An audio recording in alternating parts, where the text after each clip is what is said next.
이 영상 하나로 이번 여름방학 정말 알차게 보내는 꿀팁들 완결해서 얻어가실 수 있을 것 같습니다. 영재 학생들이 좀 잘하는 학생들이잖아요. 그래서 걔네들이 방학 어떻게 보내나 이런 걸 관찰을 해보면 여름방학 때 사실 무리하는 경우도 많이 있잖아요. 선생님들이 생각하시기에 여름방학 때 이것만은 좀 안 해야 된다라고 생각하시는 게 있다면 방학을 딱 시작하면 저희가 세 분의 선생님을 모신 게 다 이유가 있거든요. 자, 각자의 분야에서 여름방학 때 꼭 가보면 추천해 주실 건데 아마 이 영상 나가면 금방 다 매진이 되지 않을까.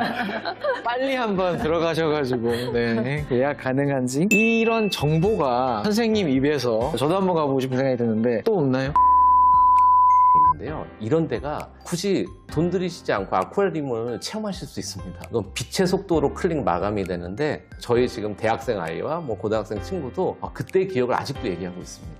그리고 국립중앙박물관 가실 때는 지금 주차 대란이 일어납니다. 팁을 하나 더 드리자면 이제 책으로 넘어가 볼게요. 여름방학을 맞이해서 어떤 책을 읽혀주면 좋을까? 1, 2학년 같은 경우에는 이 영상 보시는 많은 분들이 저 글쓰기 주제를 궁금하다 하시는 분들이 계실 텐데요. 흔쾌히 공유를 해주셨기 때문에 받으실 수 있는 방법은 초등학교 학부모의 입장에서 내 아이라면 얘기 들은 추천 중에서 딱 요거 하나는 꼭 시키고 싶다라는 거 결정장애가 좀 오실 것 같거든요.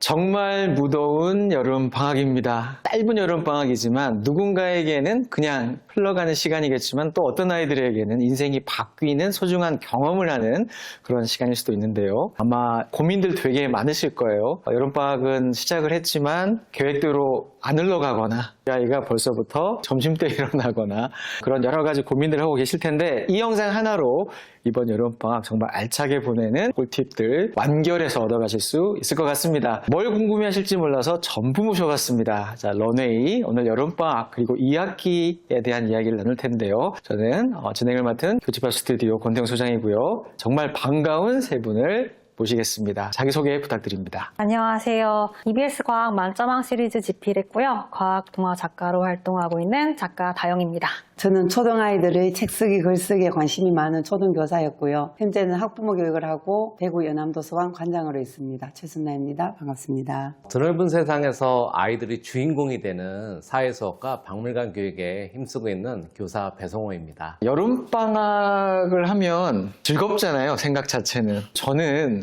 국민학교 때 이렇게 성실한 학생은 아니었어가지고 숙제를 해간 적이 별로 없어요. 대신 잘 놀았던 기억들은 있거든요. 선생님들의 초등학교 여름방학은 어땠는지가 궁금한데 다영쌤은 어떠세요? 가장 생각이 나는 건 곤충 채집해오라고 했던 거 예전에 다 그랬잖아요. 태안에서 자랐어요. 그래서 꽃게 같은 것도 많고 뒷산에 메뚜기 같은 것도 메뚜기 잡았을 것 같은 얼굴이 아닌데 전혀 그런 이미지가 아니어가지고 그런 거 잡아가지고 관찰하고 그랬던 게 굉장히 기억에 많이 나요. 선생님은 어떠신가요? 진짜 해마다 식물 채집했던 기억, 필기를 막 미뤘다 쓰면 날씨를 꼭 써야 되는데 맞아요. 그게 제일 어려웠어요. 고민했던 기억들도 있고 그래서 개학이 더 싫었던 부분도 떠오르고 그렇습니다. 저는 부모님이 튜브를 갖고 계셨어요. 수영장에 갈 때 거의 타이어급이었던 것 같은데 그게 되게 강렬하게 나왔었고 또 하나는 탐구 생활이라고 이걸 어떻게 하지? 그런 추억들이 떠오릅니다. 저희도 아이들을 지도하고 그런 일을 하고 있는 직업이지만 막상 내가 어렸을 때 여름방학은 어땠지? 이를 생각을 해보면 공부와 관련된 기억은 하나도 남는 게 없는 것 같아요. 뿐만이 아니라 오히려 이 시기가 여러 가지 체험이라던가 경험을 할 수 있는 인생이 바뀔 수 있는 경험을 하는 경우가 많죠. 선생님들 각자 입장에서 여름방학을 잘 보내고 온 제자들이 있을 것 같아요. 기억에 남는. 한 분씩 말씀해 주시면 좋을 것 같은데 저 같은 경우는 박물관을 참 좋아하는데 제자 중에 국립중앙박물관의 대표 전시장으로 사유의 방이라고 있습니다. 방가사유상 2점이 모셔져 있는데 선생님 저는 방가사유상 머리에 뿔 나 있는 걸 찾았어요. 그리고 웃는지 안 웃는지 30분 동안 봤었어요 했는데 진짜 잘 본 거거든요. 전시 보면 이건 이런 거야가 아니라 아이 스스로 그 눈을 봤다는 거. 그래서 이 친구 진짜 박물관 제대로 보고 왔구나. 실제로 그런 학생들이 진로나 이런 걸 대단히 주체적으로 찾아가더라고요. 이 친구는 진짜 즐거움으로. 그래서 저는 그 친구 아직도 떠오르고 지금도 연락이 되는 친구인데 요즘도 그런 얘기 가끔 하더라고요. 들어만 봐도 느낌이 오잖아요. 되게 고등학교 생활도 잘하고 있을 것 같은 느낌이. 네네.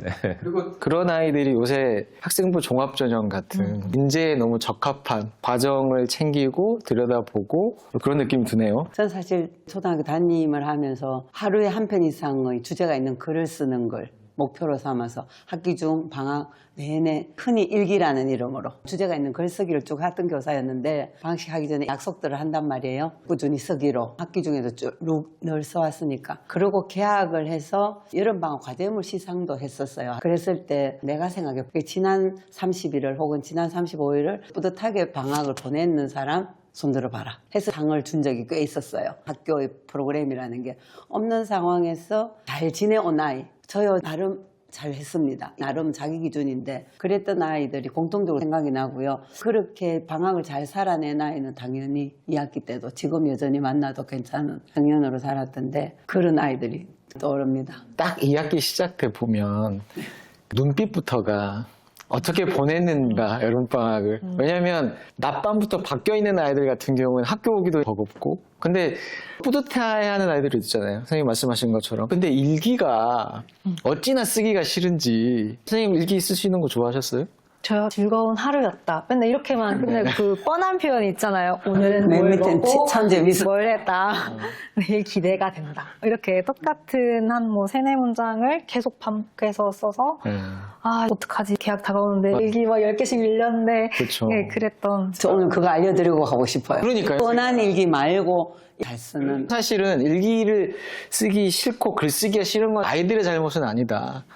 그냥 이따가 또 여쭤보면 좋을 것 같고요. 저는 대학 네. 영재원, 교육청 영재원, 학급 뭐 영재 이런 걸 많이 갔는데 그 영재 학생들이 좀 잘하는 학생들이잖아요. 그래서 걔네들은 방학 어떻게 보내나 이런 걸 관찰을 해보면 대부분 학원을 굉장히 예체능까지 싹 다 스케줄을 짜가지고 계획이 있더라고요.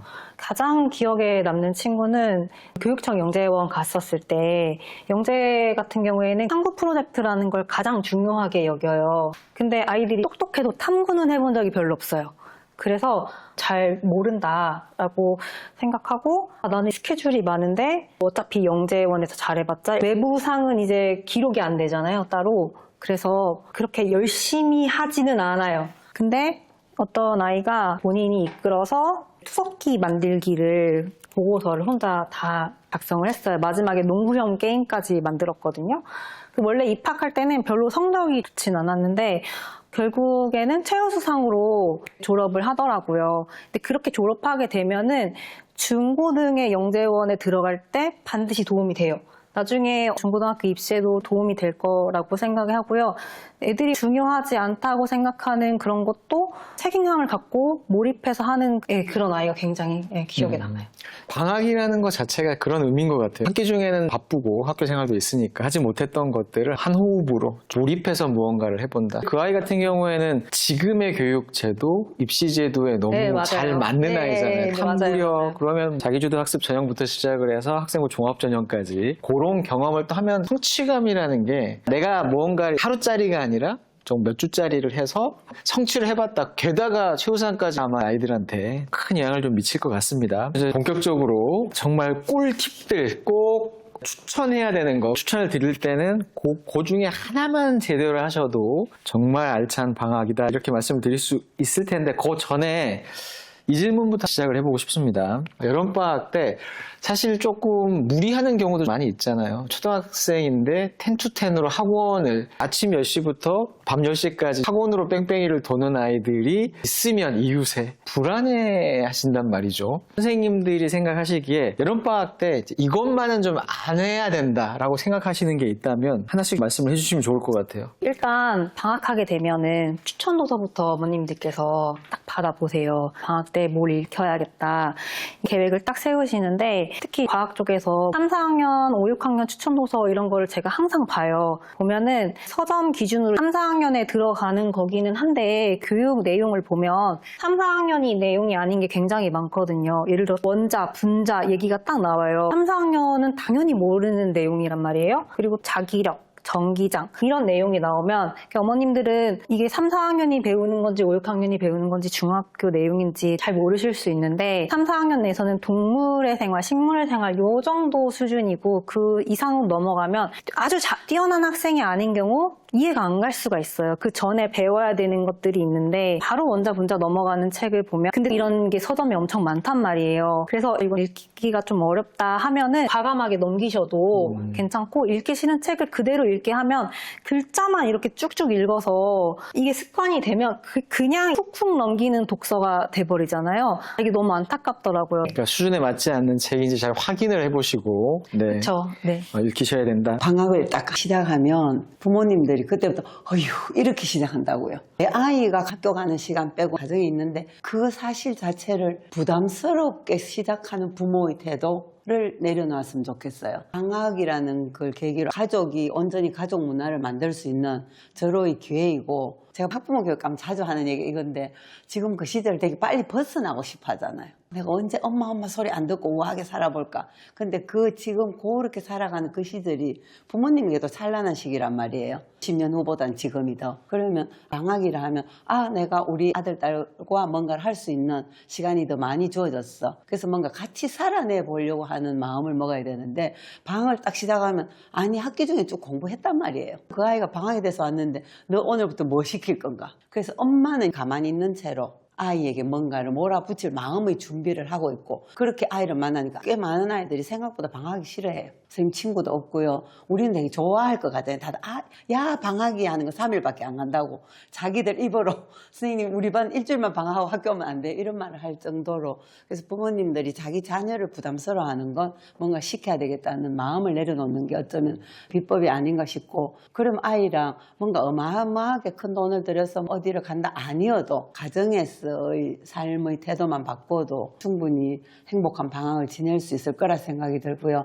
우리 다 같이 아까 얘기했던 방학 때 공부했던 기억 별로 없다고. 그럼 지금의 아이들은 그렇게 푸시했을 때 될까? 진짜 아이의 발등에 떨어진 성적이 아닌 진짜 내 아이를 사랑하는 마음으로 내 아이 삶을 돌아보는 그런 의미로 방학을 맞이했으면 또 지금 방학을 보내고 계셨으면 뭔가 내려놓는 힘을 빼는 방학을. 네, 너무 뭔가를 해주고 사실 안 된단 말이에요. 학기 중에도 잘 안 되는데 짧기도 하고 그래서 저는 주사위를 아이에게 줘야 된다는 생각을 되게 자주 하는데 여름 방학은 좀 덜한데 저는 겨울 방학 때는 진짜 아이들과 이런 데 대한 수업을 꽤 많이 해요. 12월, 1월, 2월 한 석 달쯤이 겨울 방학을 위시하여 좀 비거든요. 학교 교육 과정이 별로 없단 말이에요. 그래서 아이들과 수학 시간에 분수 가르치면서 12월, 1월, 2월이 4분의 1이잖아요. 그렇게 생각하니까 학창시절이 16년이란 말이에요.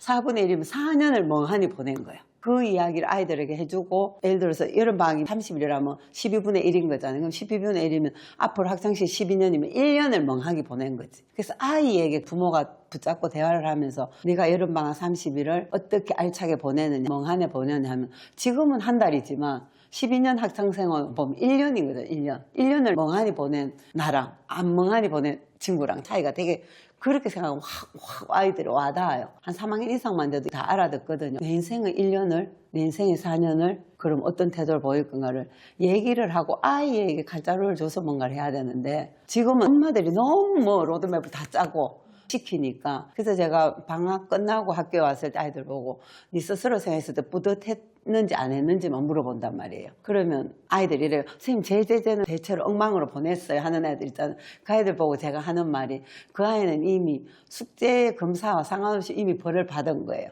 뭐냐 찝찝함으로. 그래서 지금 이 땅의 부모님들이 조금 더 내려놓고 아이에게 그 칼자루를 고민을 하도록 넘기면 엄마들도 자기가 낫고 아이도 그 사이에서 아까 그런 예처럼 뭔가 몰입을 하던 그런 경험을 하지 않을까 하는 제안을 해봅니다. 저희 학부모 중에 선생님은 방학이 심한 저희는 시작이에요. 방학 축하드려요 라는 분도 계셨는데 그런 발상의 전환? 박물관에 가실 때도 너무 계획을 세우시니까 사실은 지역에 계신 분들은 국립중앙박물관에 오시면 어떻게 왔는데 차비도 들고 하시기 때문에 본전 생각을 하세요. 그래서 그 친구들의 소감문을 보면 난 다시는 박물관 오기 싫다가 주류입니다.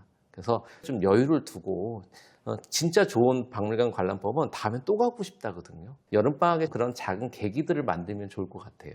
네, 그러면 좀 더 구체적으로 여름방학 때 가보면 참 좋다. 저희가 이렇게 세 분의 선생님을 모신 게 다 이유가 있거든요. 자, 각자의 분야에서 여름방학 때 꼭 가보면 추천해 주실 건데, 과학 담당하신 다양쌤부터 한번 시작을 해볼까요? 어디를 추천을 하실까요? 이거 귀를 쫑긋 아마 세우실 건데. 네, 일단 3, 4학년 같은 경우에는요, 충남 서천에 국립해양박물관이라고 있어요. 제가 영재 학생들 데리고 갔었는데요. 일단 박물관 한번 둘러보시고, 근데 박물관 그냥 둘러보면은 배우는데 한계가 있어요. 그래서 교육 프로그램이 있는 데는 꼭 추천을 하거든요. 강사가 설명했을 때랑 가서 써 있는 거 읽어봐, 표지판 읽어봐, 이거보다는 그래도 가서 강의 한번 듣고 밖에 나와서 한번 보고 이게 굉장히 도움이 많이 된다는 걸 느꼈어요. 근데 이게 약간 부지런해야 되는 게 대부분 여름방학 특강 같은 경우에는 한 7월부터 신청을 받는 경우가 많아요. 그래서 교육 프로그램이 뭐 있는지 한번 확인하시고 진행하면 한 2시간 정도 해주시더라고요. 2시간 정도. 어떤 프로그램이 있나요? 해양생물이 뭐가 있는지, 해양생물이. 심해생물은 뭐가 있는지, 뭐 여러 가지 뭐 물고기들의 특징이라던가 그때그때마다 프로그램이 다른데 아이들이 되게 좋아할 만한 거를 주제를 딱 가지고 와서 해주시더라고요. 강의 한번 듣고 박물관 한번 보고 그다음에 그 장항 스카이워크라고 이렇게 길을 걷는 게 있어요. 해변 따라서 길 한번 이렇게 쭉 건너 주시고 휴양림도 있어서 가족끼리 휴양림도. 네, 한번 보고 옆에 네. 또 해변가도 있으니까 휴가 보낼 겸 애들하고 같이 바다도 보고 숲도 오솔길도 걷고 박물관도 보고 이 코스가 3, 4학년한테 참 좋았고요. 5, 6학년 같은 경우에는 약간 멀긴 한데 영양에 별빛 천문대가 있어요. 반딧불이 경북 천문대. 영양, 예, 예. 경상북도 영양. 네네. 반딧불이 천문대. 선생님 그 지역구 아니십니까? 거기 가기가 좀 어렵긴 하거든요. 네, 뭐 휴가도 가는데요. 아, 그쵸. 휴가, 이게 학교에서 가긴 좀 어려워요. 거기 가면은 밤 별자리를 관찰을 해야 돼가지고. 정확하게 경북 영양의 반딧불이 천문대. 반딧불이 천문대. 네네네네. 네. 일단은 오전 내내 이동하시고 가서 저는 남편하고 갔었는데 밤에 별자리를 보는데 거기 강사분이 굉장히 설명을 잘 해주세요. 여름철에 보이는 별자리를 다 설명해 주시고 그러니까 웬만하면은 금음일 때 맞춰서 가시는 게 그런 거 예약할 때 금음 맞춰가지고 해야 되는데 이유가 있나요? 금음 때 가야 되는 이유? 별을 훨씬 잘 수 보이니까. 없어요. 확실히 잘 보이니까. 별이 잘 보이거든요. 네. 별 보러 가는 거니까. 음. 근데 꼭 금음이 아닐지라도 달 관찰도 그렇죠. 달도 볼 수 있으니까. 달의 이동도 잘 관찰할 수 있거든요. 음. 이게 원래 교육과정은 4학년에 들어가 있는데 개정이 되면서 6학년 보완 과정으로 들어가 있어요. 그래서 지금 6학년 애들은 이 별자리라던가 달이라던가 이걸 배우는 게 좀 부족하거든요. 이거 보충하려면 거기 가셔서 밤에 돗자리 깔고 가족끼리 누워가지고 별 보면 너무 좋거든요. 그리고 반딧불이도 볼 수 있어요. 경상북도가 틈도 많고 휴양림도 사실 많고 그 근처에 계신 분들뿐만이 아니라 휴가 계획이 있으신 분들은 오히려 밤에 뭔가를 본다는 게 여름엔 장점일 수 있겠네요. 네. 네, 그리고 거기 수련원도 굉장히 저렴해요. 숙박비가 10만 원이 안 되거든요. 네. 굉장히 저렴하니까 네. 그 코스가 너무 좋았어요. 아마 이 영상 나가면 금방 다 매진이 되지 않을까. 빨리 한번 들어가셔가지고 네, 예약 가능한지. 이런 정보가 선생님 입에서 사실 이게 학습을 위한 건 아니지만 아주 자연스럽게 반딧불이 천문대 가서 천문학자가 나올 수도 있거든요. 꿈이 생길 수도 있고. 아우 좋습니다. 저도 한번 가보고 싶은 생각이 드는데 또 없나요? 각 지역에 저점 천문대가 있거든요. 여기 가도 강사 선생님들 왜 이렇게 설명을 잘해주시는지 저도 몰랐던 거 다 알려주시고 별자리는 이렇게 보여요. 여기 보시면 금성 보이시죠? 그런 것도 다 몇 시에 뜨고 몇 시에 지는 겁니다. 이런 거 그런 건 교과서에서 보는 것보다 내가 이렇게 봐서 이렇게 이동하는구나 하고 보면은 굉장히 기억에 잘 남거든요. 맞아요. 그거 굉장히 헷갈리잖아요. 어디서 네. 떠서 어디서 지고, 뭐 맞아요. 어느 하늘에서 떠서 지고 이런 거요. 이게 또 네. 대전에 대전하면 바로 성심당부터 떠오르. 대전에서 네네네. 사시잖아요, 선생님. 네네네. 네. 거기에 국립박물관이 있어요. 국립박물관. 네, 대전에 네. 과학박물관이 있는데 네. 거기도 가족분들 굉장히 많이 오시고 특히 대전 같은 경우에는 4월쯤에 사이언스 페스티벌 엄청 크게 하거든요. 그러면 그 대전에 있는 영재학급 애들이 다 부스로 재료를 준비해서 와요. 서로 경쟁하면서 자기네들이 발표하고 체험할 수 있게 하고 이러는데 그 퀄리티가 굉장히 좋거든요. 초, 중, 고 영재학급에서 다 참여하니까 아, 영재학급에선 이런 걸 배우는구나 하고 간접적으로도 볼 수 있고 애들이 이렇게 다 설명을 해주거든요. 가이드가 돼서 이런 거 직접 만들어 보고 정말 좋아요. 한번 와보셔가지고 성심당만 가지 마시고 네, 이게 네. 지역에 대한 사랑이 느껴져요. 네, 성심당만 네, 네. 있는 건 아니라 대전에 과학 페스티벌 뭐라고요? 정식 사이언스 페스티벌 사이언스 페스티벌 4월에 하는 건데 굉장히 크게 하기 아. 때문에 주말에 네. 오시면 네. 네, 너무 좋을 것 같아요. 아니 대전이 우리 어렸을 때 엑스포부터 시작을 해서 카이스트부터 시작을 해서 네. 아, 그쵸. 그래서 네. 카이스트 같은데 정원이 되게 잘 돼 있어가지고 네네. 이렇게 싹 돌면서 카이스트는 이런 데다, 대학생도 이렇게 공부한다 하고 보여주기 너무 좋아요. 아니 대전 이야기가 나오니까 선생님 표정이 되게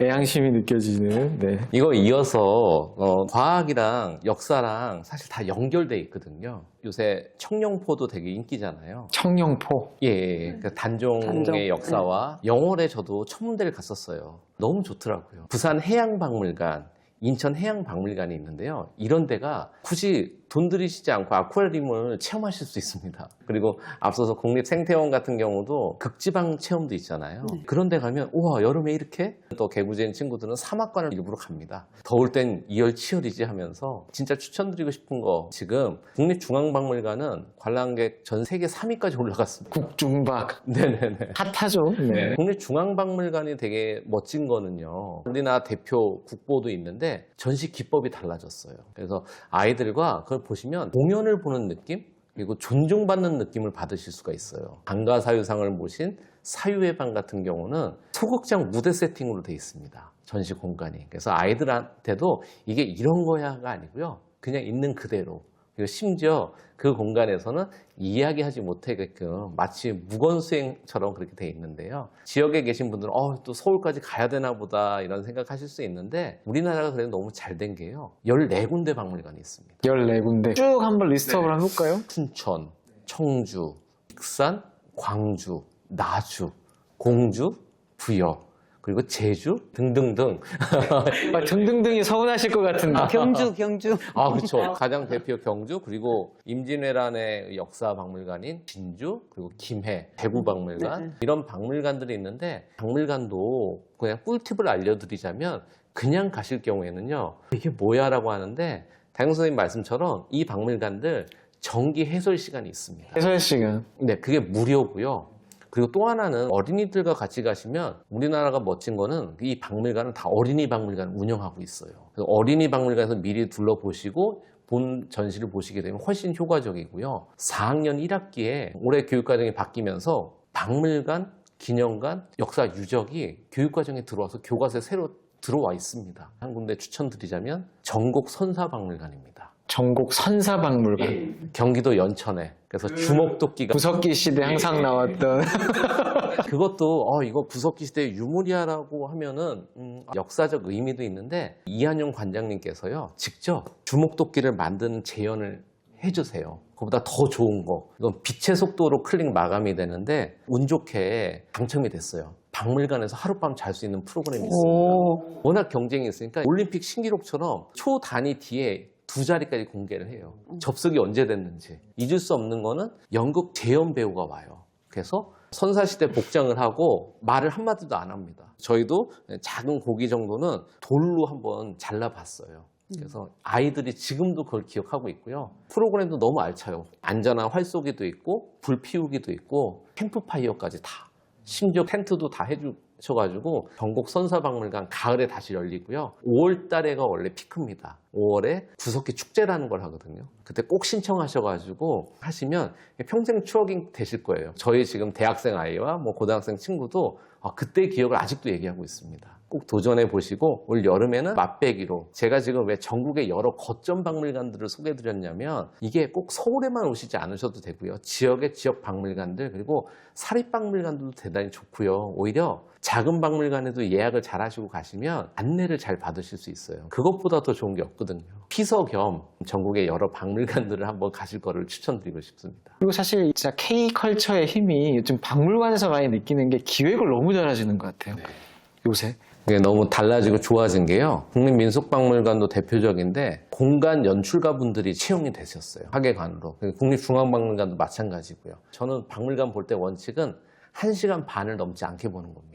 그 다음에 카페라든가 또 요즘 아이들이 굿즈를 되게 좋아하잖아요. 너무 잘 만들고 그런 기념될 수 있는 거를 하면서 아 박물관 참 괜찮다. 그 기억이 오래 갈 수 있게끔 그래서 박물관 그리고 또 미술관도 마찬가지고요. 이런 공간들을 계속 누릴 수 있으면 좋을 것 같아요. 그리고 국립중앙박물관 가실 때는 지금 주차 대란이 일어납니다. 팁을 하나 더 드리자면 수요일날 야간 개장을 해요.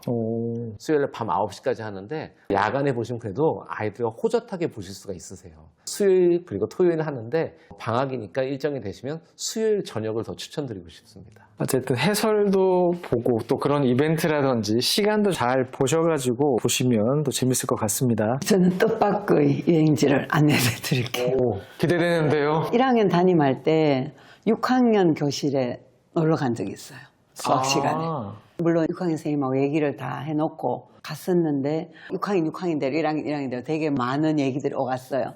우리 반 아이들은 형아들은 이런 책에 이런 거에 막 이랬는데 그러면서 내가 가까운 데서도 되게 감동받을 곳이 있겠구나 하고 그것처럼 저는 여름방학 동안에 부모님들이 진짜 내 가까이 있는 곳에 자주 한번 가보시기를 예를 들어서 생각보다 동네 슈퍼마켓도 안 가보는 아이들 많고요. 1학년, 2학년 수업을 하면 뭔가 가본 적 있어야 돼요. 빵집 가봤니? 세탁소는 아니? 운동구집은 아니? 이런 게 수업 내용이 나오면 전부 다 못 봤대요. 그러면서 애가 막 짜증내면서 우리 엄마는 다 인터넷으로 구입한단 말이에요. 이런 식인데 학기 중에 좀 바쁘더라도 어느 시간대 어떻게 가느냐가 다른데 동네 한 바퀴를 꼭 1학년, 2학년이면 특히나 더 사회과가 그런 쪽에 수업을 한단 말이에요. 사회 영역이. 그 다음 3, 4학년 같은데도 예를 들어 대구 같으면 대구의 수성구에 대해서 생각보다 모르고요. 예를 들어 대구 같으면 멀리 서울은 데리고 와. 근데 막상 지역 공부를 하려면 지역을 몰라요. 그 다음에 아파트에 살면은 장터 있잖아요. 뭐 우리 아파트 같은 게 금요장터가 열리거든요. 뭐 금요장터, 화요장터 이런 것들은 방학 동안이면 뭐 4번 갈 수도 있어요. 엄마랑 같이 가기도 하고 아이가 뭔가를 사오기도 하고 그 다음에 지역에 제가 최근에 뭐 곡성이든 산청이든 이런 데 가보면 청년들이 하는 특별한 마켓도 열리고 자기가 집에서 만드는 이런 것들도 열리고 해서 그런 주제가 있는 마켓들이 생각보다 전국적으로 되게 많고 우리 원래 알고 있던 전통시장 당연히 검색하면 바로 나오니까 자기가 살고 있는 주변 지역의 장터 되게 가보길 권하고요. 그 다음에 또 하나 되게 권하고 싶은 게 작은 서점들. 큰 서점들은 뻔히 다 아실 것 같은데 말고 제가 사는 동네는 여행자의 책이라고 조그마한 서점이 있거든요. 되게 예쁘고 체험도 할 수 있고 차도 마실 수 있고 그런 작은 서점. 제가 지금 작은 도서관에 관장을 했는데 작은 도서관 이런 것에도 멀리 말고 그냥 버스로 혹은 걸어서 갈 수 있는 생각보다 동네에 대해서 잘 모르고요. 또 하나 진짜 멀리 안 가도 아파트 하단에만 정원에만 나와도 언제 나오냐면 해 뜰 때 한번 나와보고 방학 때는 가능하잖아요. 해가 뜰 때 우리 아파트는 어떤 모습인지 그다음 사실 새벽 한 4시 반쯤에 나가면 경비 아저씨나 일 보시는 아저씨들이 막 다니면서 뭔가를 하시는 그분들 만나거든요. 이웃을 그런 분들도 실제로 한번 만나게 내가 자고 있는 동안에 누군가는 이렇게 일을 하시네. 그래서 진짜 삶을 알 수 있는 그런 여행지. 저는 아이들 데리고 똑같은 곳에 4번 간 적이 있어요. 우리 반 애들 희망자만 하는 현장체험학습 비슷한. 그래서 똑같은 계곡에를 봄에도 데리고 가고 가을에도 데리고 가고 했단 말이에요. 멀리 자꾸 뭔가 새로운 체험 말고라도 똑같은 곳에 데려갔는데 봄에 데리고 갔을 때 제가 뭐 떼죽나무를 막 설명했는데 다들 안 듣는 것 같더라고요. 근데 가을에 그곳에 데려갔더니 꽤 많은 아이들이 선생님 올해 폈던 하얀 꽃들은 어떻게 되었을까요? 얘기를 하는 거예요. 그래서 그게 열매가 된 걸 관찰하고 했었는데 부모님들이 자꾸 뭔가 큰 계획을 세우려면 반복해서 자주 못하고 돈도 너무 많이 들고 어쨌든 노력도 해야 되는데 뜻밖의 손잡고 나가면 특히 여름에는 아직도 비 올 날이 꽤 있는데 소나기가 탁 올 때쯤에 우산을 받고 아파트를 한번 산책해 본다든지 비가 쏟아질 때 아니면 번개나 천둥이 있을 때도 하늘을 좀 관찰한다든지 그랬을 때 조금 이동을 하면 제가 가족이 여행 갈 때 팁 하나를 더 드리고 싶은데요.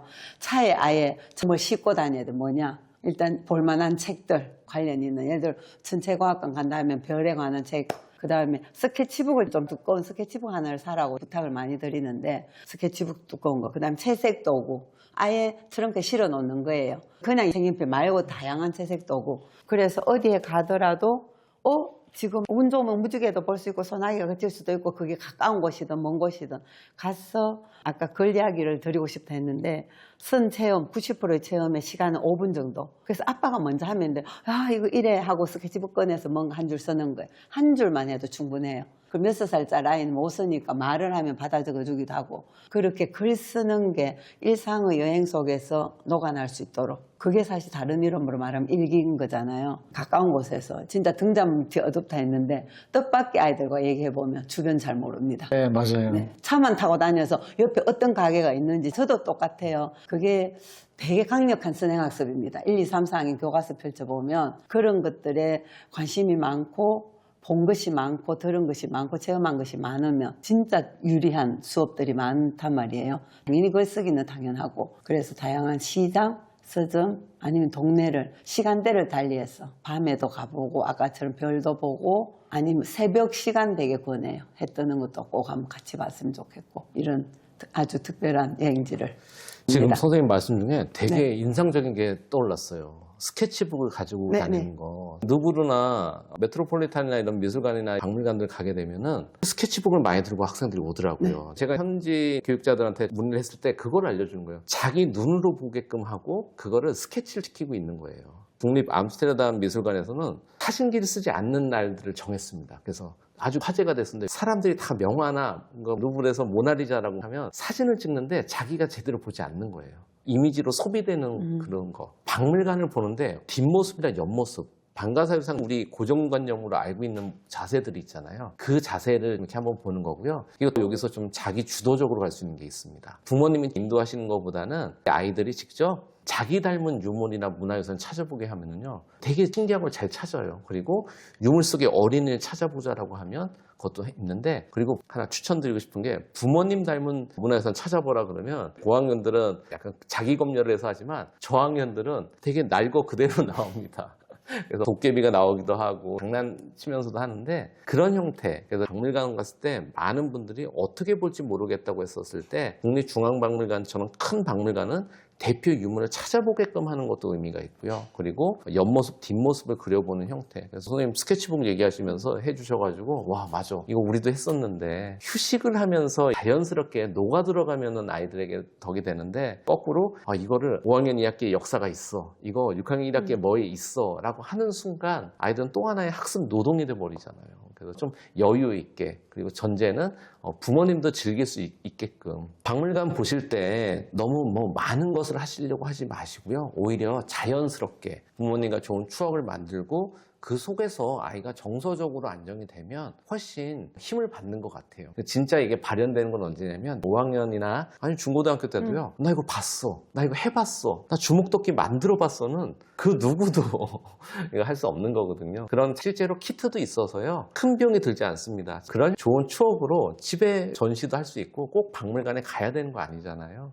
그런 느낌으로 재밌게 하시면 좋으실 것 같습니다. 선생님 말씀 중에 제가 한 말씀 더 드리고 싶은데 아까 제가 시장에 가라 했는데 보통 시장에 갔다 오면 주르러 가서 무판에 파판에 고추판에 돌아오는 거 말고 부모님이 좀 시선을 다르게 두면 질문만 던지면 되는데 저는 우리 반 아이들하고도 수업 중에도 갔었거든요. 금요장터나 학교 주변에 가면 가게 계시는 할머니들 혹은 아저씨들의 표정도 살펴보고 제일 마음에 드는 분 한 분을 생각해서 아까처럼 진짜로 간단한 드로잉도 하고 이런 것들을 시키고 그럼 또 하나는 네가 머물고 싶은 곳에 가서 한 3분간 머물기. 그럼 어떤 아이는 대파 앞에서 머물기도 하고 어떤 애는 무 앞에서 그래서 방금 말씀하신 거 연장선은 뭔가 머물게 하고 보게 하고 그래서 제가 아이들에게 자주 하는 말이 우리는 관광 아니고 관찰이야.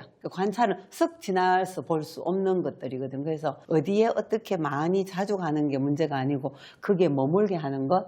그래서 머물게 해서 뭔가가 충분히 보이면요. 아이들은 자연스럽게 쓰고 싶어 해요. 표현하고 싶어 한다고. 내가 뭔가를 봤는데 너무 감동적이었어. 할머니가 전통시장에 갔는데 수제비를 먹고 계셨어요. 점심이라서. 그래서 우리 반 아이가 그 이야기를 발표하면서 선생님 저 그거 너무 먹고 싶었어요. 그래서 무 파는 할머니인데 수제비가 생각나는 거지. 그런 것처럼 인간적으로 어느 한 장면을 깊이 볼 수 있는 것, 그러려면은 큰 마음 먹고 가야 될 곳이 아닌 곳에 자주 방학이면 충분히. 근데 아이들과 해보면 막상 2번 데려갈 때랑 3번째는 달라요. 관찰하는 힘도 다르고 보는 힘도 다르고. 그러고 집에 돌아와서 야 오늘 있었던 그 할머니 모습 써보자 했을 때 시간을 많이 주면 안 돼요. 3분이나 5분 정도만 우리 각자 쓰자. 그래서 엄마가 쓰면 더 좋고, 그럼 아이들 3분 정도는 쓰잖아요. 그렇게 해서 쓰면 아이들이 글쓰기를 진짜 숙제처럼 안 여기고 표현하고 싶어하는 아이로 여행과 연결지을 수도 있을 것 같습니다. 정말 가보고 싶은 여러 추천도, 여행지도 추천해 주셨는데,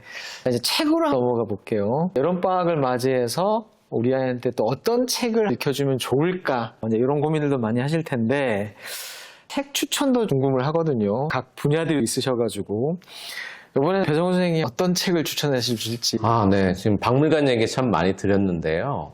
그럼 박물관 어떻게 보지? 그런 고민 많으실 텐데요. 박찬희 학예선님과 제가 국립박물관 14곳을 직접 다 다녀왔습니다. 그러면서 그 유물 진짜로 봤어라는 책 제목을 잡고 실제로 그 박물관이 갖고 있는 특징들이 있어요. 국립중앙박물관 대표 박물관으로서 국보급 그리고 교과서에 수록된 게 가장 많이 있습니다. 그래서 이 책들 한번 보시면 박물관을 어떻게 볼 수 있겠다. 사실은 저희가 발로 직접 조사하면서 공부하면서 이런 부분들 담아서 박물관을 어려워하실 분들은 그런 책 추천드리고요. 또 하나는 두근두근 한국사라는 책이 있어요. 책을 펼치면 왼쪽에 커다랗게 유물이 있습니다. 근데 그 유물을 딱 봤을 때 사람들이 이걸 어떻게 보지라는 고민이 들잖아요. 질문을 달아놨어요. 또 많이 찾으시는 곳, 곧 8.15 광복절이 있는데요. 서대문 형무소 역사관, 이 공간을 어떻게 볼 것인가. 그래서 서대문 형무소 역사관을 찾아서라는 책도 있는데 이런 것들을 보시게 되면 이 공간을 어떻게 보실 수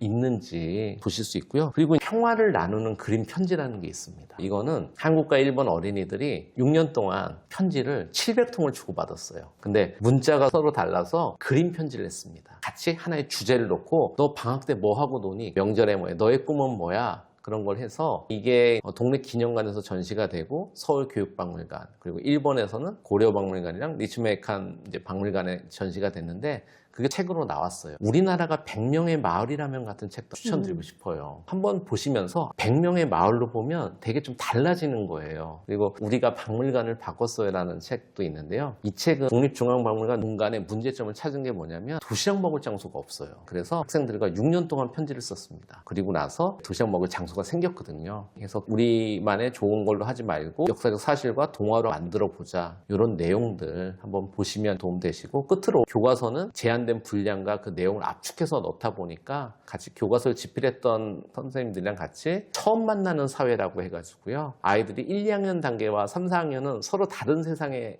아이들이잖아요. 그래서 처음 사회를 접하는 친구들을 위해서 슬슬 읽을 수 있게끔 편안하게 그런 거 보시면서 도서관 같은 데서 아이들이랑 이건 어떤 거 같니? 넌 어떤 거 하고 싶니? 그런 이야기를 나누시면 좋겠어요. 자, 이제 과학으로 한번 넘어가 보겠습니다. 네. 어떤 책을 한번 추천해 주실까요? 과학 분야에서는 좋은 책 워낙 많잖아요. 1, 2학년 같은 경우에는 그림이 많이 들어간 책이 좋다고 생각을 해요. 줄글 읽기가 아직 어려워하는 친구들이 많거든요. 근데 그림이 들어가려면 일단 책 사이즈가 커져야 되는데, 예를 들어서 뭐 내셔널 지오그래픽 키즈에서 나온 뭐 사이언스 2026 이런 것처럼 동물 그림, 뭐 식물 그림 이런 게 압도적으로 많이 들어가 있기 때문에 아이들은 생생한 그림을 보면서, 글은 좀 짧게 들어가 있지만 그림을 생생하게 볼 수 있는 것들, 재미로 흥미로 볼 수 있는 것들 추천해 드리고요. 3, 4학년 같은 경우에는 이제 줄글을 좀 읽을 수 있잖아요. 과학 동화류 같은 거 시작하시면 굉장히 좋은데, 제가 썼던 달콤 짭짤 코파추나 우주로냐왕 이런 거 간단하게 시작하셔도 좋고요. 또 그림책 중에서도 3, 4학년한테 추천해주고 싶은 거는 인공지능 나라의 앨리스라는, 이것도 번역본인데 책이 커요. 보면은 그냥 1, 2학년이 보는 책인 것 같은데, 제가 봤을 때 인공지능에 대해서 가장 잘 해석해놨다라고 보이거든요. 5, 6학년 같은 경우에는 약간 수준을 높여서 과학사를 알았으면 좋겠거든요. 그때쯤 되면 과학사를 알 때가 되어서, 요즘에 트렌디하게 나왔다고 보는 거는 과학사를 알면 과학이 재밌어. 와이즈만에서 나온 거 그것도 괜찮았고, 또 과학을 배울 때 과학자에 대한 동경이 있어야 된다고 생각해요. 제 생각에는. 그래서 히든 피겨스처럼 나사에서 근무했던 흑인 여성 수학자 얘기거든요. 영화도 있는데 픽션이지만 어떤 사람의 역사적인 일생을 한번 들여다보면서 수학자는 이런 걸 하는구나, 그런 걸 알았으면 좋겠고, 또 다른 책은 인듀어런스라는 책이 있는데 이게 국제우주정거장에서 1년 동안 있었던 우주 비행사의 얘기를 적은 거예요. 흥미로웠던 대목은 뭐냐면 로켓이 딱 출발을 할 때 가속도가 붙잖아요. 그러면 2배, 3배 올라갈 때마다 중력 가속도가 2G, 3G 계속 올라가요. 그러면 우주비행사들이 자기 가슴에 고릴라가 올라간 것 같다, 그만큼의 압력을 받는다, 이게 굉장히 생생하게 표현이 돼 있어요. 이러한 지식들이 생생하게 들어있어서 과학자의 실제 일생일대 얘기를 한 번 좀 읽어봤으면 좋겠다. 그리고 또 요즘에 비문학이 굉장히 대세잖아요. 국어 지문이 엄청 어려워지면서 진짜 비문학 읽히려는 열풍이 많이 불고 있다는 거 느껴요. 그래서 과자사면 과학드립니다 책 괜찮았고요. 요즘에는 편의점이라는 카테고리, 아니면 다이소 같은 잡화점 같은데 볼만한 그런 물건들에 숨어있는 과학 이야기, 이런 것처럼 테마가 정해져 있어서 아이들이 읽을 때 흥미 있는 것들 있잖아요. 뷰티 용품이라던가 과자라던가 여기서 볼 수 있는 과학 이야기들 계속 진화하는 것 같아요. 이런 비문학 책도 5, 6학년 때 계속 노출시켜 주시면 좋을 것 같습니다. 현직에 있을 때 저를 소개할 때 판매되는 책의 저자를 제자로도 교사 최순호입니다, 이렇게 소개를 했었어요. 그 판매된 학생 저자책을 권해드리고 싶은데요. 학생 저자책의 제일 큰 강점이 부모나 교사 입장에서 책을 우습게 볼 수 있어요. 아이들이 책 읽기를 싫어하는 많은 이유 중에 하나가 너희들은 지금 부족해, 그러니까 훌륭한 책을 보고 정보를 알건 감동을 받아, 이게 독서교육의 보편적인 형태인데, 학생 저자책을 아이들이 읽게 되면 선생님 이거 나도 쓸 수 있겠어요, 엄마에게 엄마 이 정도는 나도 쓸 수 있겠어, 사실은 되게 적극적인 독서의 방법을 알 수 있는 기회가 되고 해서 학생 저자책을 권해드리고요. 제가 몸담고 있던 대구교육청이 이제까지 580권 정도의 학생 저자책이 발간되어 있어요. 그 중에서 한 3분의 1 좀 소는 책도 많이 있는데, 학생 저자책이라고 해서 우습게 보지 않을 수 있을 만큼의 퀄리티가 있는 책들도 있고, 또 그냥 진짜 10살, 진짜 12살의 이야기일 수도 있고 해서 이 책을 권해드리고요. 제가 우리 학교 아이들과 제가 쓴 게 저는 여건이죠. 1학년이 쓴 1학년 가이드북이라고 책이 있어요. 1학년 가이드북. 다르게 말하면 1학년이 1학년에게 잔소리하는 책이에요.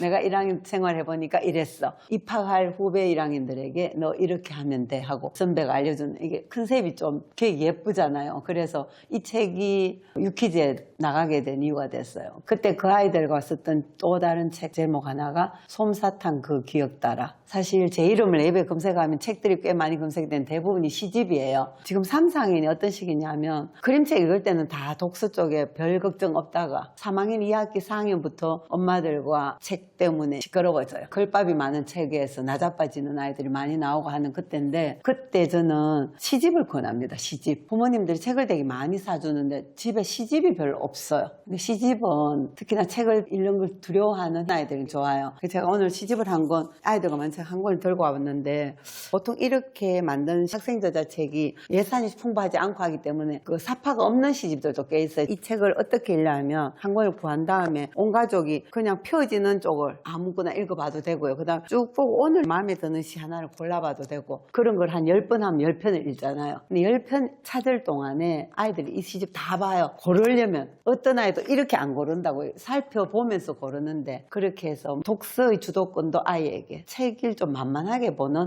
그 다음에 이런 시집 같은 거 제가 굳이 펴본 이유가 이거예요. 오늘 시학 관찰에 대한 시를 읽었어. 그럼 이게 3, 4학년이 썼으면 3, 4학년은 교육과정이 다 나오거든요. 학교에서 쓴 시들이라서 이런 거 배운 애도 알고 동병상련이야. 나도 학교에서 자습 배웠는데 얘도 이걸 썼네. 거의 보통 읽었는데 밑에다가 메모를 하게 해요. 몇 월 며칠 내가 왠지 끌렸어, 이런 느낌이 들어. 그럼 아빠가 읽었으면 아빠가 메모를 하시고, 또 형편이 되면 여기 사파도 그려놓고 해서 여름방 끝날 때쯤 되면 이 책이 나에게서 새로 태어난, 그리고 또 하나는 아까 1학년이 쓴 1학년 가이드북 얘기했는데, 그 책들을 아이들과 보면서는 너는 그럼 이 문제에 대해서 어떻게 조언을 해주고 싶어 하면 아이들이 엄마 나 읽고 말고 이런 의견이 있으면 빈 공간에 써보면 되는 거예요. 그래서 책 읽기가 단지 도서관에서 빌려와서 읽고 고스란히 소중하게 다 두는 책 말고 같이 합작품을 만들 수 있는 그러기 학생 저자책은 비판하기도 쉽고 어색한 문장도 많고 틀린 문장 찾아보기도 해도 되고 그런 쪽으로도 큰 도움이 되지 않을까 싶고요.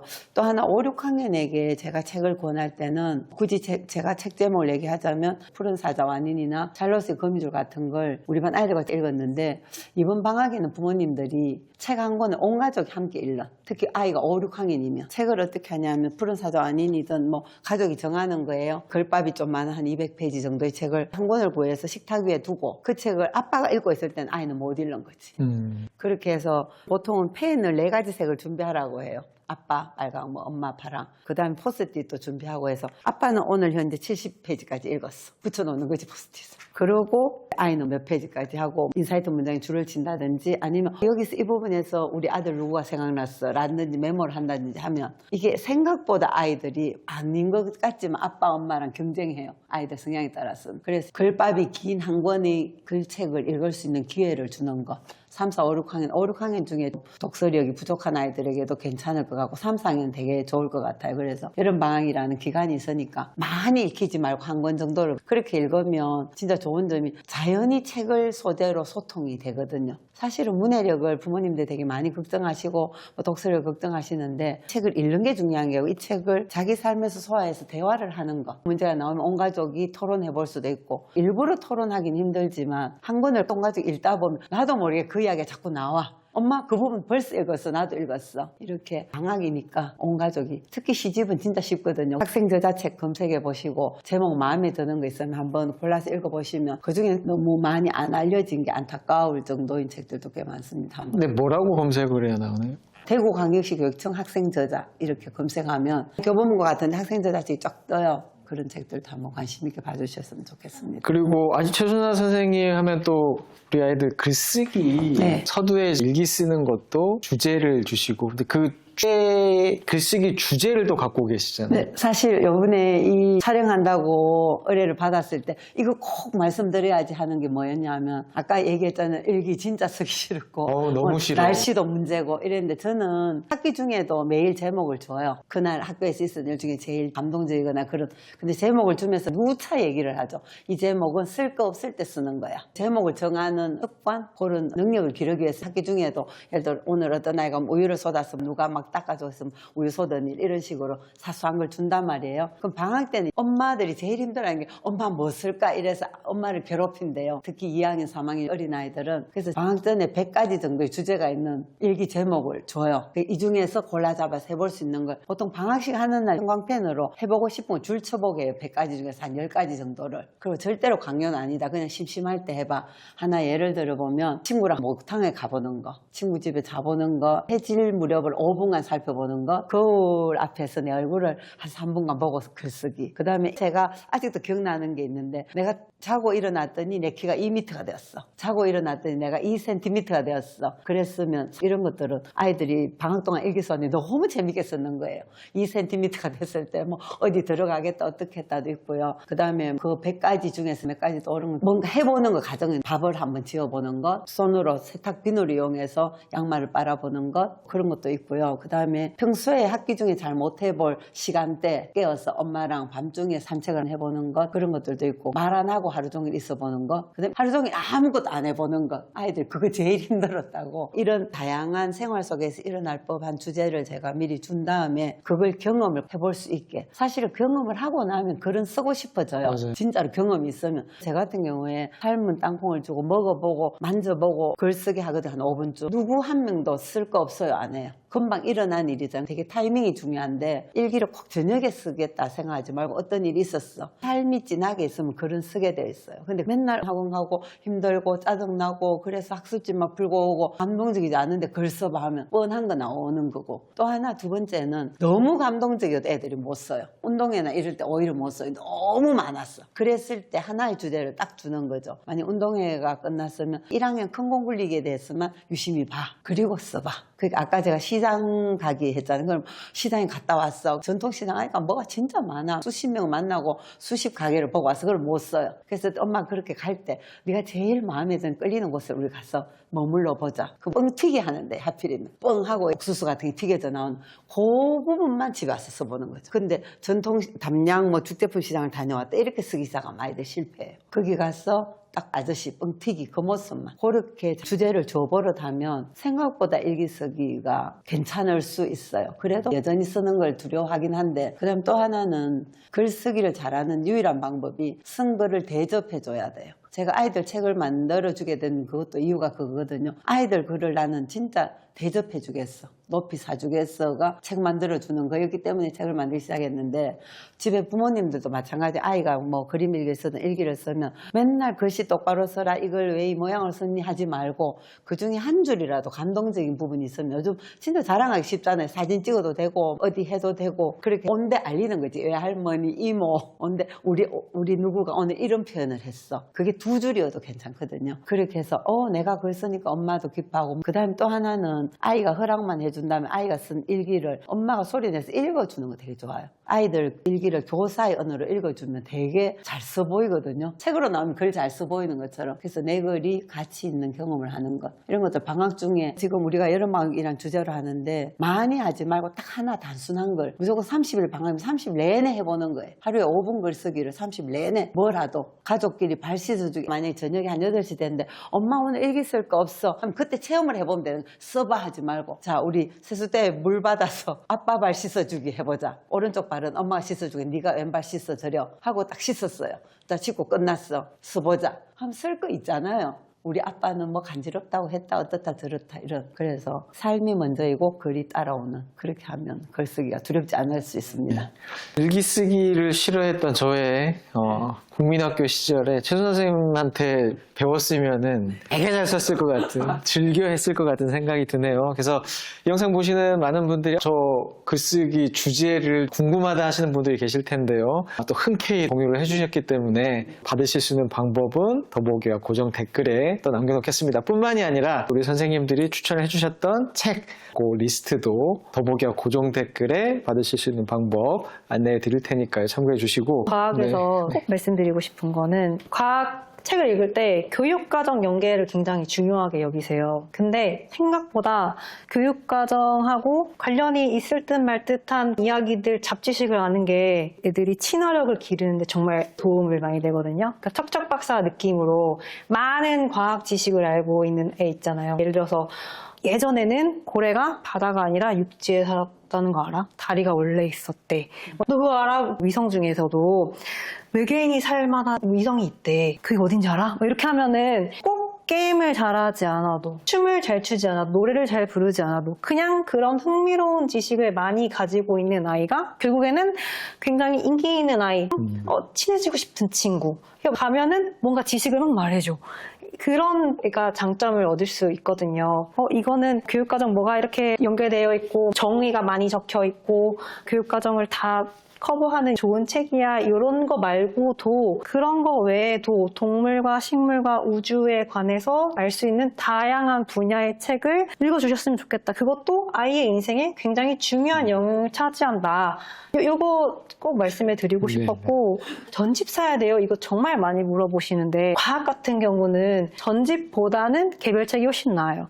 전집 같은 경우도 퀄리티가 굉장히 중구난방이고 형식만 맞춰놓은 경우가 많아요. 그래서 한 저자가 본인이 책임을 지고 어떤 한 분야에 쓴 책들, 시리즈를 써도 학권 이내의 책들, 이런 책들 위주로 보시고 예쁘게 진열된 전집은 굳이 구입하진 않으셔도 괜찮다. 저도 어렸을 때 엄마가 전집 막 잔뜩 사줬는데 결국에는 하나도 이해 못해서 혈액형의 비밀만 막 날도록 봤던 기억이 있거든요. 있는 전집. 결국에는 아이의 수준을 이해하고 써준 책, 재미있게 읽을 수 있는 책, 전집에 들어있는 내용이 수준이 높다고 해서 아이들이 잘 배울 수 있는 건 아니란 말이에요. 그거를 유념해서 봐주셨으면 좋겠습니다. 전집은 사실은 부모님의 만족감입니다. 그 책정에 꽂혀져 있고 약간 인테리어 차원으로 사회나 이쪽을 하게 되면 전집이 무조건 다 나쁘다는 아닌데 평균적으로는 선생님 말씀에 전적으로 동의하면서 저자들이 치열하게 그 분야를 했던 분들의 이야기들이라면 훨씬 더 좋은데 전집도 좋은 건 많지만 학생이 자발적으로 딱 그거를 선택을 했으면 훨씬 더 좋거든요. 특히 고학년 올라갈수록 애착 인형이 있듯이 저는 책을 고르는 학생들이 기쁨. 애착책이 하나 있으면 좋겠어요. 과학 분야든 사회든 뭐 글쓰기도 지금 선생님 너무 좋잖아요. 그래서 그런 형태로 아이랑 서점에 가서 좀 아이의 선택을 한번 믿고 이런 거 어떨까 해서 자기가 골라보는 시간, 자기 결정권을 주면 훨씬 더 좋으실 것 같습니다. 자, 오늘 뭐 여러 추천뿐만이 아니라 책을 고르는 기준도 이렇게 말씀을 해주셨는데 궁금하시죠? 그래서 이걸 정리해서 보여드릴 테니까 더보기에 고정 댓글 확인해 주시고요. 어머님들 중에서도 이런 분이 계실 거예요. 다 애들 보는 책만 추천을 했는데 내가 볼 책은 없느냐? 제가 한번 추천을 해드리고 싶은 거는 우리 최순나 선생님의 책이죠. 공부 잘하는 아이는 이렇게 배웁니다. 이 책이 최순나 선생님의 또 교육 또 철학을 보실 수 있는 책 또 추천을 드리고요. 자, 마지막으로 이 질문 한번 드리면서 한번 마무리를 해볼 텐데, 자, 오늘 내가 한 추천 말고 다른 선생님들이 추천해 주신 것 중에서 자, 우리가 초등학교 학부모가 되는 거예요. 초등학교 학부모의 입장에서 내 아이라면 얘기 들은 추천 중에서 딱 요거 하나는 꼭 시키고 싶다라는 거. 왜냐하면 보시면서 결정장애가 좀 오실 것 같거든요. 선택장애가. 많이 추천해 주셨기 때문에 추천해 드리는 건 다 하시라고 추천드리는 게 아닙니다. 이 중에 딱 하나, 두 개 라도 제대로 하시면 좋겠다라고 추천을 드리는 거니까요. 네네네. 만약에 제가 1학년 학부모면 12번의 방학 동안에 12곳의 박물관을 꼭 가겠다. 박물관 12곳을 가겠다. 네. 국립박물관인가요? 네, 국립박물관 12곳. 네네. 네, 시리즈로. 먼저 얘기를 해주셨어요. 자, 우리 배성호 선생님. 이거 아름답게 가면은 또 선생님과 근데 저도 결정장애가 된 것 같아요. 천문대 갔을 때 너무 좋았거든요. 전 전형적인 문과인데 또 시장 갔을 때 너무 좋고 그래서 마음속에 둘 다 좋은데 그래도 시장을 일단 왜냐면 아이랑 직접 장보기 하고 저는 추억이라는 걸 계속 키워드를 갖고 있는데요. 가족들이랑 갔을 때 거기서 일하시는 분들이나 어떤 일이 벌어지는 것도 좋은데 오감 체험을 할 수 있을 것 같아요. 시장에서 들리는 소리, 맛 이렇게 여러 가지가 있잖아요. 그런 걸 느끼면서 그리고 아침에 일하는 사람들 그런 거 다시 한번 보면 어떨까 그거 추천드리고 싶습니다. 좋습니다. 저희는 책 추천했던 게 굉장히 기억에 남는데요. 근데 어떤 학부모님들께서는 그러니까 저희가 좋아하는 책을 읽혀라 라고 말씀드렸는데 저희는 좋아하는 책이 없는데요. 이렇게 말할 수가 있어요.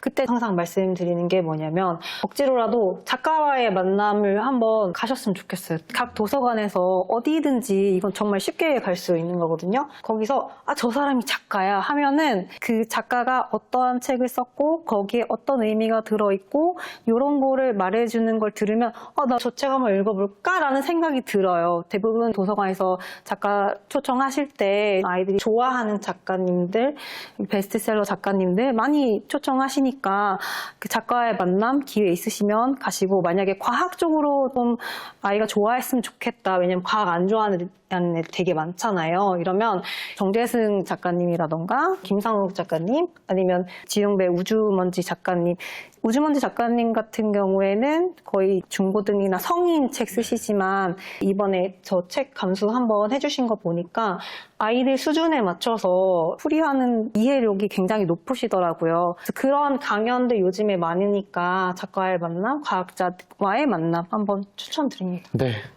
제 차례인데 공교롭게도 한 분 한 분의 이야기 중에서 꽂힌 게 하나씩 있었어요. 우선은 전국 선사박물관에서 한번 자보고 싶습니다. 일단 너무 좋을 것 같아요. 그런 공간에서 캠핑하는 기분으로 해서 옛날의 선조들의 그런 삶을 한번 경험해보고 싶다. 그리고 다영쌤 같은 경우에는 지금 제가 반딧불이 천문대에 꼽혔어요. 꼭 가보세요. 경북 영양. 이름부터가 너무 영양가 있을 것 같아서. 거기서 별도 보고 또 자연의 공기도 마시고 시원할 것 같아요. 여름에 거기. 맞아요. 그리고 예순 선생님 말씀하신 것 중에서는 책 한 권을 온 가족이 같이 읽는 거를 꼭 해보셨으면 좋겠다는 생각이 들었어요. 말씀하신 것처럼 아이들은 사실 책을 읽는 걸 학습으로만 받아들이고 또 읽기도 싫어하는데 같이 읽으면서 진도도 경쟁하고 또 우리 엄마 아빠가 어떤 생각을 갖고 있는지 이런 것들을 한다는 것 자체가 사실은 정말 참 독서가 아닐까. 또 재미를 붙일 수도 있고 저희 각자 한번 이게 꼽아봤는데요. 그중에 마음에 드시는 거 한두 개만 골라서 알찬 여름방학 그리고 2학기를 대비하셨으면 좋겠습니다. 오늘 정말 긴 시간 이렇게 말씀을 같이 나눠봤는데요. 요새 너무 또 날이 덥습니다. 특히 이 영상이 올라가는 시점이 8월 초순일 텐데 한참 절정을 어딜 가든지 간에 시원하게 건강 많이 유의하시고요. 저도 시선은 못 가고 있지만 약간 휴가 룩으로 시원하게 한번 입어봤거든요. 근데 아까 말씀하신 것처럼 지금 도서관, 박물관, 천문대 다 시원한 곳들이라서 시원한 여름 또 시원한 여름 방학 보내시기를 바랍니다. 긴 시간 수고하셨습니다. 감사합니다. 고맙습니다. 이거 완전 좋은 아이디어예요. 이거 탁상용 달력이거든요. 일부러 설명하기 힘들어. 이 칼로 딱 자르면 바로 잘려요. 여기는 하드가 아니어서. 그럼 표지. 이렇게 해서 매직 붙여서 만든 이건 시집. 아까처럼 그렇게 쭉 있었던 걸 시를 하루에 한 편 정도 쓴 거예요. 가족 책 만들기 이런 컨셉을 하면 돼요. 가족이 같이 의논해서 아이가 만약 글자 잘못 쓰면 엄마가 글씨 쓰고 아이가 그리고 요거는 우리 반 아이들하고만 한 거.